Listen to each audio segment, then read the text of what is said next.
Anthony, go ahead. All right. JT, hey, congratulations on tonight. I know kind of where to start. It's the first time we've had a chance to speak with you, but just how long have you been waiting for this opportunity? Can you just explain, it's maybe better for the coaches, I don't know, but why is it taking so long for you to get this opportunity? Yeah, thank you, first of all. And yeah, you said it right there. That is not my decision. I've been getting healthy, getting as many reps as I can on the scout team, trying to get with the receivers as much as I can, making sure I know the playbook and just getting ready. But yeah, it feels really good. This is the first time I've taken a snap since August 31st, 2019, in a whole nother part of the country. And I really couldn't be happier, couldn't be more appreciative to Coach Smart, Coach Monken, and this whole team. Hey, JT,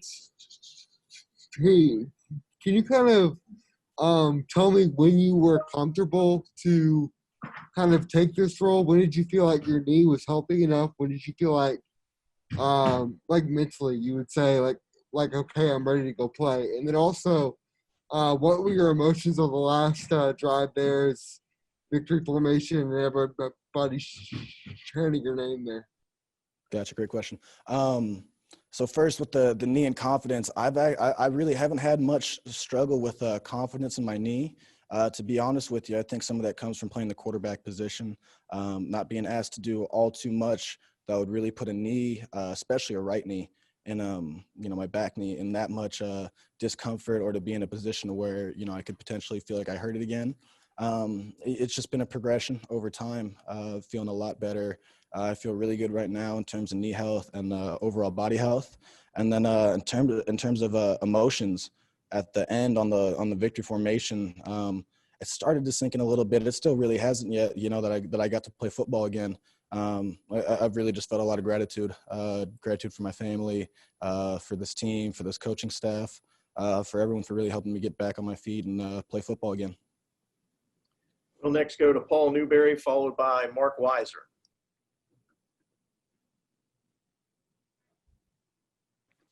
I'm going to get unmuted there. JT, did you ever imagine after so long away that the first game, was this ever in your mind, a game like this, 401 yards and 4 TDs? Absolutely. It's something you visualize and dream about. You putting up the numbers is, it's great and all, and it's, something you want to do.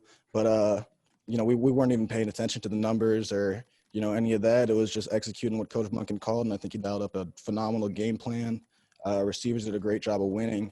And, the whole line starting up with Trey Hill, calling out the protections, helping me out and, keeping the whole thing going. It was just a great job from all of us. Hey, JT, can you tell us what brought you to Georgia? The opportunity, was it Coach Monken's offense? Did you think it was a good fit with his pro background? What exactly brought you here? Both of those, absolutely.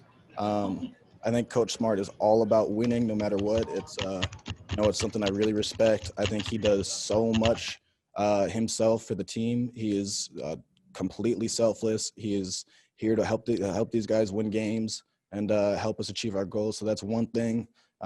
Two, I absolutely love the state of Georgia. I had been in the South one time for the Manning Passing Academy, and I fell in love with it when I was down in Louisiana. And then absolutely Coach Monken's offense, just getting to talk with him through Zooms when I was in the transfer portal. I knew he was a guy I'd love to play for. We'll next go to Chip Towers, followed by Dean Legge. Yeah, just two questions. One on football, JT. What about being able to do this with the run game struggling such as it was? It looked like you guys were trying really hard to get some kind of a run game going. And then, the offense itself, was that – did you know this was what you were going to have to do today, go deep? You went deep a bunch. So in terms of the run game, I think first you got to give a lot of credit to Mississippi State and that front six and really the D coordinator too as well. They ran a bunch of stunts. They were doing a great job of, playing right into it. And those guys are physical, tough dudes. It's a really good defense, if I'm being honest. And then, also with that, when we on film, we've been such a great run team. And I think, we had to prove ourselves in the passing game a little bit. So they came out and they played a little more cover zero, no safeties. They put a little more man.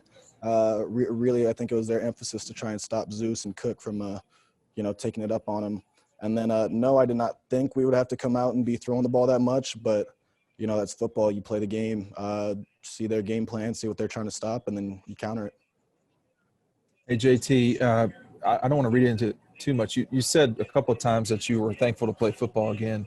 Did you think it was that serious coming off of the injury?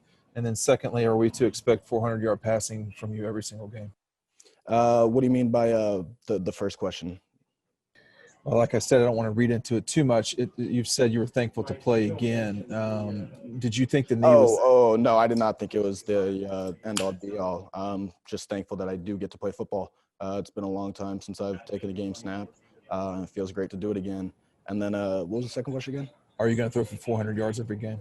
We love putting up good numbers, and if the situation presents itself, I'll throw George the ball, I'll throw Kieris, Jermaine the ball, D-Rob, all of them. I'll throw them the ball every time. But if you get a team playing soft, well, I would have no problem giving Zamir and Cook the ball, and Kenny and Kendall and all those guys the ball every single play. We'll next go to Mike Griffith, followed by Jay Groh. Yeah, JT, can you just talk about the confidence of putting that ball deep? I mean, you were really pushing it downfield. I know that's what they were giving you, but it just seemed like in a lot of those situations, even third down throws, it was fearless. Did you read that right off the ball, or was that something that happened as the play progressed? Yeah, it was definitely something I saw. Again, they were trying to send a little more pressure. They were playing more one high and zero high than they had shown on film. But that's kind of the thing. If you have George Pickens and Jermaine Burton, if you're not going to throw it up to them, don't recruit them. George will make me look good. Jermaine makes me look good. Kieris makes me look really good when I underthrow a deep ball down the middle and makes a great play. If you're going to give one-on-one with George, Kieris, and Jermaine and all our guys, I'm probably going to want to make you try and show me that you can stop it. JT, I wanted to ask you about that first drive. You hit the 28-yard pass, and then things kind of get a little bit shaky after that. How big was that in terms of allowing you to shake off the rush, shake off the jitters, and get back to your game? That was huge. It's a great question, because that really was it. It's getting your first hit and throwing your first stupid throw. And that's what it was. It was a dumb throw, almost got picked, and then I got hit, and I was like, all right, it's football again. We'll next go to Seth Emerson, followed by Augustus Stone.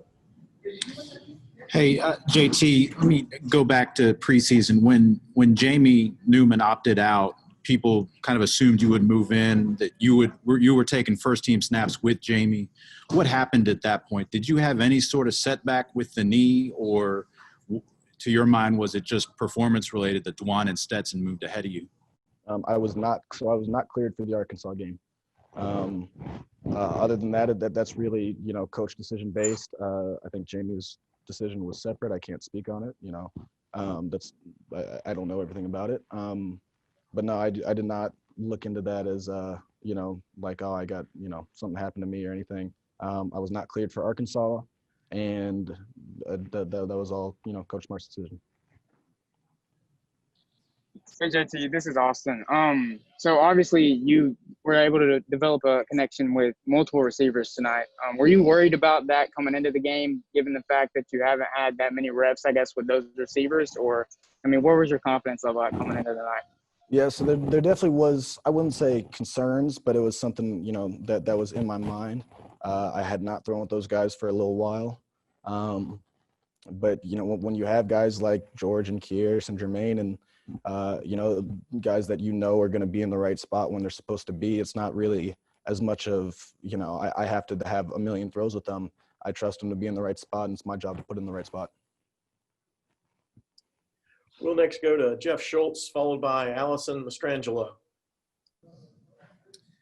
Yeah, JT, following up on an earlier question, you said you weren't cleared for the Arkansas game, but when did you feel ready to play, either both physically and mentally in your timing? When did you feel like you were ready to go out there and play this year? I really appreciate Ron Corson, our head of training, because he really did wait till I was ready to play. I'd say as soon as I got cleared, I would say I was ready to go out and play football, but it absolutely should be said that I've progressed, a good amount since then, and we're still progressing every week to try and get, full strength and full health back there. Hey, JT. I was more so curious, when did Kirby tell you this week that you were going to start, and did he kind of leave it out that it was your job moving forward, or it was kind of game by game? I got called in on Monday, and he said, we're going to give you a shot, and we're going to go with you, and that was about the end of that. So, just go from there. We'll next go to Maria Martin, followed by Connor Riley. JT, you talked about that first drive. You had to shake off the cobwebs a little bit. At what point in the game did you feel like, all right, I'm back, I'm in a rhythm, I feel really good? I'd say after that drive, everything kind of settled in. They're playing very similar to what we saw in film in terms of, the looks that we've seen. We have a great game plan for it. I had my bad plays, time to move on. And then you've obviously been the guy that's been hyping up your other quarterbacks and guys on the sidelines all up until this point. What were the players saying to you when you got back and you were really on a roll? Oh, they were tremendous. Especially Stetson and really all the guys, Stetson, Carson, and DeJuan. It's a really phenomenal quarterback room to be a part of. I think everyone's really supportive of each other. We all four of us want the team to win before we want anything else. And Stetson and I have been really good friends since I got here. I really appreciate him. I'm always there to help him out, and he was there the whole night to help me out. Hey, JT, on that final touchdown drive you guys had, you put a throw right on Kieris and he drops it, and then you put a throw on George and it looks like he drops it. Where was your mind sort of before that final touchdown pass to Kieris, and what did you see on the play there? It was really next play. It's not something you think about. You didn't come up with two plays in a row. As soon as that happens, you're like, damn, wish that happened. But I really focus on staying neutral, not getting down on ourselves for that, not getting too up and, just being overly positive for no reason. But my thoughts were purely on the coverage, the play, best look, best probability of who's going to win, and throw it up to Kieris. We'll next go to Blaine Gilmer, followed by Alec McQuaid. Hey, JT, how shocked were you to see zero coverage on that 3rd and 20 where Kieris scored there at the end? And then also, how much leeway did you have to change in and out of plays this week? Gotcha. Great questions. Was I surprised? I'm not going to say I was surprised at seeing cover zero. Not Mississippi State has shown it, but not only them.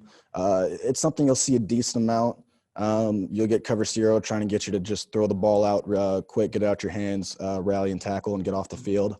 So it wasn't too surprising, but when I knew what we had called, when I saw the zero show, I was real excited because I knew we were about to score. And then in terms of what I'm allowed to do at the line, I'd like to say pretty much anything that I'd want within the system. So we have certain plays that are called checks. We have, certain things where if you get this look, check to this. And I think Coach Monken gives really all of us a lot of freedom to put us in the right play. And he's all about having quarterbacks enhance the play. There's only so much that he can do in, calling a play before we see the defense. He loves to have, a quarterback that can see the defense and then fix whatever needs to be fixed. We'll next go, probably our last two questions tonight. We'll go to Emily Gagnon, followed by Lance McCurley.